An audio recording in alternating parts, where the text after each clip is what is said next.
Corte Constitucional Italiana, ela não favoreceu 100%, mas vamos torcer para que futuramente retorne a ser como era antes. Fala pessoal, tudo bem com vocês? Finalmente, a Corte Constitucional Italiana chegou numa decisão. E irei explicar para vocês que nem são todas as pessoas que estão falando o que realmente aconteceu. Muitas estão simplesmente divulgando de que foi uma vitória para os descendentes, mas não estão explicando os entrelinhas. Porém, antes de prosseguir com o que realmente aconteceu, eu vou explicar um pouco sobre a origem da cidadania italiana, para que você saiba basicamente o que significa isso para nós, descendentes de italianos, que no caso somos ítalo-brasileiros. Então vamos lá. Qual seria a origem da cidadania italiana? Caso você não saiba, possui raízes na Roma Antiga, época em que você ser cidadão romano te dava direitos e proteções especiais. E no século XIX, após a unificação da Itália, o conceito de cidadania começou a se consolidar, mais precisamente entre os anos 1861 até 1870. E já em 1912 foi criada a primeira legislação envolvendo o direito de sangue, ou seja, o direito à cidadania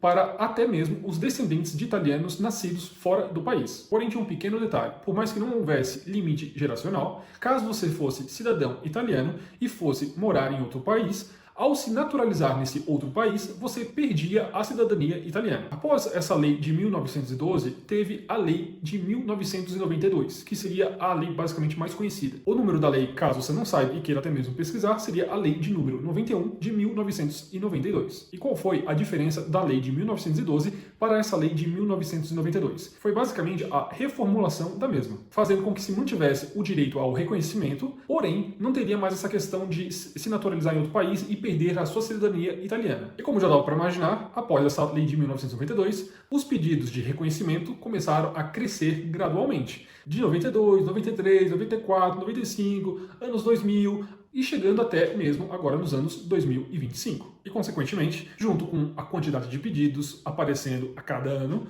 o que aconteceu também, as primeiras resistências a esse direito, fazendo com que as pessoas responsáveis por esse tipo de trabalho começassem a exigir do governo a finalização desse direito, ou, como pode dizer, o cancelamento, para que ninguém mais que fosse descendente de italianos pudesse ser reconhecidos, por mais que fosse um direito deles e estivesse previsto na lei de 92. E antes de falar das mudanças e restrições a partir de 2025, eu também já explico para vocês, pessoal. Eu poderia falar o que aconteceu nos anos 90, até mesmo nos anos 2000, 2010 em diante, mas eu já vou partir exatamente para 2025, que é o mais importante. Caso esse assunto seja muito novo para vocês, eu até falo para vocês o seguinte: esse problema que surgiu recentemente realmente foi uma coisa bem complicada, bem complexa. Mas antes desse problema, também teve outro problema, porém, se comparado com o atual, foi muito pouco, basicamente, que foi o que? A grande naturalização, que o governo tentou e tentou e tentou fazer com que fosse aprovada e prejudicasse todos os descendentes. Mas felizmente foi derrubado. Porém, passou-se mais um tempo e surgiu esse novo problema, que seria o que? O decreto Tajani. Então, o que aconteceu em janeiro de 2025? Após todas essas polêmicas envolvendo o cancelamento ou a destruição, vamos dizer assim, do seu direito ao reconhecimento de cidadania,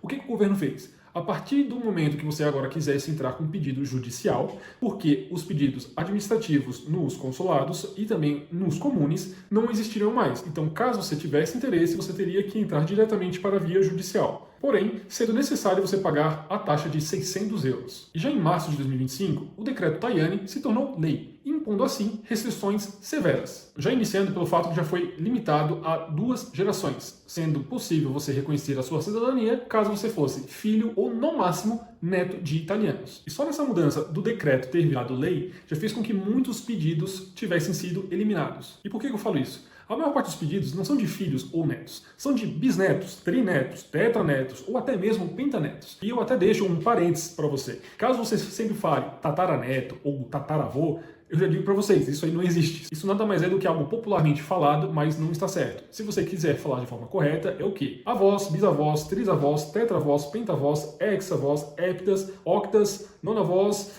e decavós. Já a respeito dos netos, como seria? Neto, bisneto, trineto, tetraneto, pentaneto, hexaneto, heptaneto, octaneto, nonaneto e decaneto. Eu sei que é um pouco complicado de falar, mas basta apenas você eliminar o tataraneto ou tataravô e passar a substituir por trineto ou trisavô. Fica mais fácil e mais bonito de falar, ok?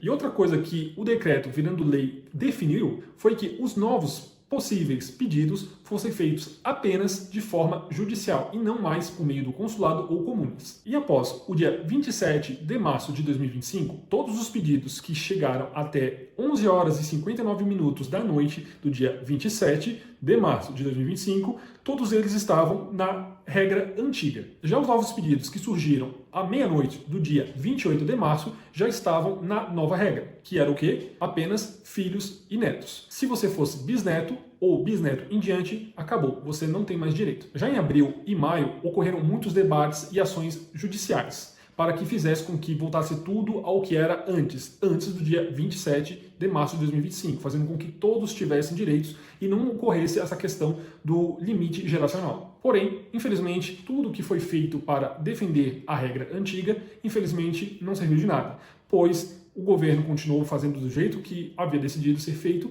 que era as novas regras de filhos ou netos de italianos. E teve até mesmo uma outra questão, que era o quê? Muitas pessoas, mesmo tendo esse problema de nada estar 100% decidido e que até mesmo já estavam sabendo que chegaria até a Corte Constitucional Italiana, muitos entraram com os pedidos após o dia 27 por via judicial. Como eu falei para vocês, por consulado ou comune não era mais possível. Então, tentaram pela via judicial e simplesmente ficaram na esperança de que não tivessem nenhum problemas futuros. E talvez você me pergunte como que foi a reação da justiça italiana, se teve algum político ou até mesmo algum partido italiano que estava do lado dos descendentes de italianos. E eu falo para vocês, sim, teve tribunais locais, como por exemplo o de Turim, que questionaram a inconstitucionalidade dessa nova lei. E com isso fizeram com que muitos questionamentos, junto até mesmo dos questionamentos envolvendo os tribunais, chegassem até a Corte Constitucional Italiana. E já em julho e agosto de 2025, a Corte Constitucional Italiana rejeitou a limitação retroativa do direito à cidadania para processos já iniciados, mantendo o direito para esses casos. E como eu falei, essa decisão da Corte ela não estava favorecendo 100% os descendentes, mas também não estava prejudicando-os. Por quê? Porque ela basicamente fez com que todos aqueles pedidos que foram feitos até o dia 27 de março de 2025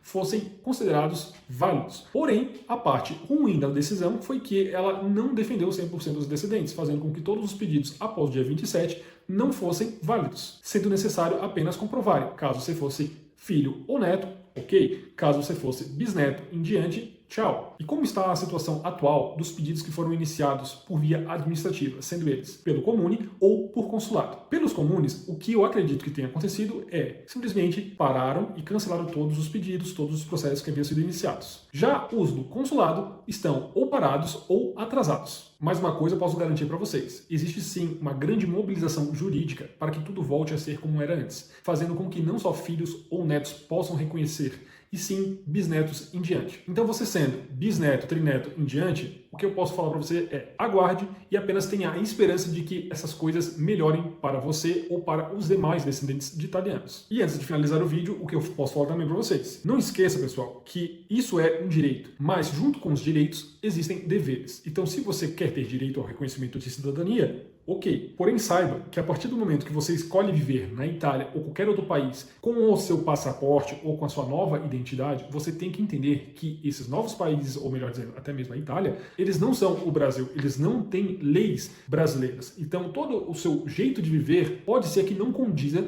com o jeito de viver na Itália ou demais países. Então, lembre-se sempre, direitos acompanham sempre os deveres acompanham sempre os direitos. E no mais é isso, pessoal. Chegamos no final de mais um vídeo, eu espero que você tenha gostado, eu espero que esse vídeo tenha sido útil para você. Caso você tenha gostado, deixe um curtir, comente o que você achou ou deixou de achar, compartilhe esse vídeo para amigos ou familiares que sejam descendentes de italianos, que iniciaram ou até mesmo não iniciaram o seu processo. Ative o sininho para receber notificação dos próximos vídeos e a gente se vê no próximo vídeo. Ah, só um momento, pessoal. Eu até mesmo posso concluir de outra forma. No início eu falei que muitas pessoas estão divulgando de forma incompleta ou de forma errada. Mas caso você não tenha entendido o que eu quis dizer, eu vou deixar agora essa conclusão no final do vídeo. A Corte Constitucional Italiana, ela não favoreceu 100%, mas ela pode ter sido considerada como ter favorecido até uns 50%. Porém, entre 0% e 50%, é óbvio que 50% está muito bom. Mas vamos torcer para que futuramente retorne a ser como era antes. E é isso, pessoal. Grande abraço e até o próximo vídeo. Tchau, tchau.